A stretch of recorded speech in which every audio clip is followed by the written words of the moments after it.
Généralement, on a tendance à utiliser un terme de manière un peu abusive. On confond un petit peu zoom et objectif. C'est quoi la différence? Alors, un objectif, c'est tout simplement la partie en vert devant le capteur. C'est un terme un petit peu générique. Et un objectif, il a comme caractéristique principale une focale. Je vais donc vous expliquer ce que c'est que la focale.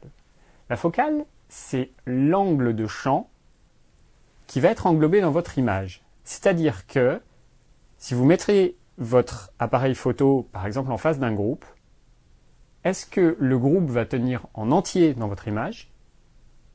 Ou est-ce qu'il va falloir que vous reculiez parce que sinon le groupe est coupé?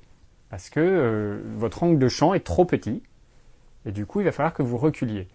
A l'inverse, vous voulez prendre une photo d'une marmotte en montagne avec le même objectif, qui a donc une valeur focale, peut-être que votre marmotte elle va faire 1 mm au milieu d'une image, ou alors avec un autre type d'objectif qui aura une focale différente, une plus grande focale, votre marmotte elle va prendre l'intégralité de l'image. Alors cette focale, elle est notée avec une valeur en millimètres. Et là, il n'y a pas de moyen simple de se dire tant de millimètres, ça correspond à ça sur mon image. Il faut faire un petit peu abstraction et apprendre, avoir une notion avec quelques exemples. Et donc, je vais vous donner ces quelques exemples. Typiquement, quand vous voulez prendre un paysage, par exemple, il va vous falloir un objectif qu'on appelle grand angle. L'idée, c'est qu'il englobe une grande partie de ce que vous voyez naturellement avec vos yeux. Alors, combien ça fait de millimètres? Là aussi, c'est pas simple, parce qu'on a tendance à parler en faisant référence à un ancien standard, qui était le standard 24-36. Qu'est-ce que c'est le 24-36? C'est notre fameuse pellicule dont je parlais au début du cours. C'est l'image, elle faisait 24 mm de haut par 36 mm de large. Pourquoi est-ce qu'on parle encore de ça? Parce qu'il se trouve que notre angle de champ, avec un même objectif, il varie selon la taille de notre pellicule ou aujourd'hui la taille de notre capteur. Et quand on a un compact numérique avec un tout petit capteur, si on met un objectif par exemple de 50 mm devant, il ne va pas englober le même champ au final que si derrière on a un capteur qui fait 24 mm de haut par 36 de large. Je vous montre un petit dessin. Voilà donc le champ qui va être englobé sur un capteur d'appareil photo numérique type ultra compact, donc un tout petit capteur. Et voilà ce que ça donne si jamais vous utilisez un réflexe numérique haut de gamme, qui est un capteur de la même taille qu'une pellicule. Donc vous voyez que la partie centrale de notre image, elle va prendre en fait, si on utilise un compact numérique, l'intégralité de l'image. Donc en gros, notre 50 mm, dans le cas du compact numérique, ça va être presque un mini téléobjectif. Et dans le cadre d'un réflexe avec un très grand capteur, ça va être une focale assez standard où on peut prendre un paysage ou un groupe sans trop de soucis. Je reviens à ce que je disais au début. On a donc, comme on a ces différences-là, il faut pourtant qu'on arrive à parler d'un langage commun.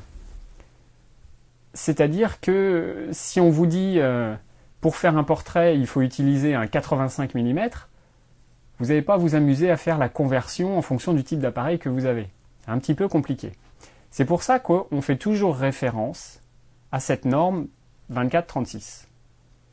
Donc quand on vous dit pour faire un portrait, il faut un 85 mm, ça veut dire qu'il faut un objectif dont la focale équivalente en format 24-36 serait 85 mm.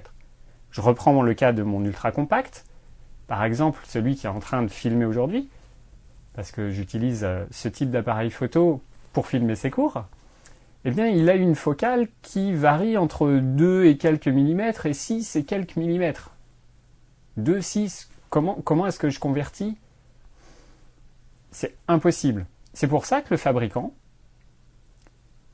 certes, indique les valeurs officielles, genre un zoom entre 2 et 6 millimètres, mais il indique aussi son équivalent 24-36, qui va être 28, 80 et quelques millimètres dans notre cas.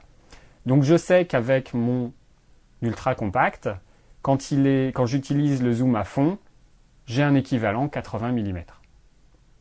Voilà, donc en mettant le zoom à fond, j'ai le meilleur objectif possible pour faire un portrait.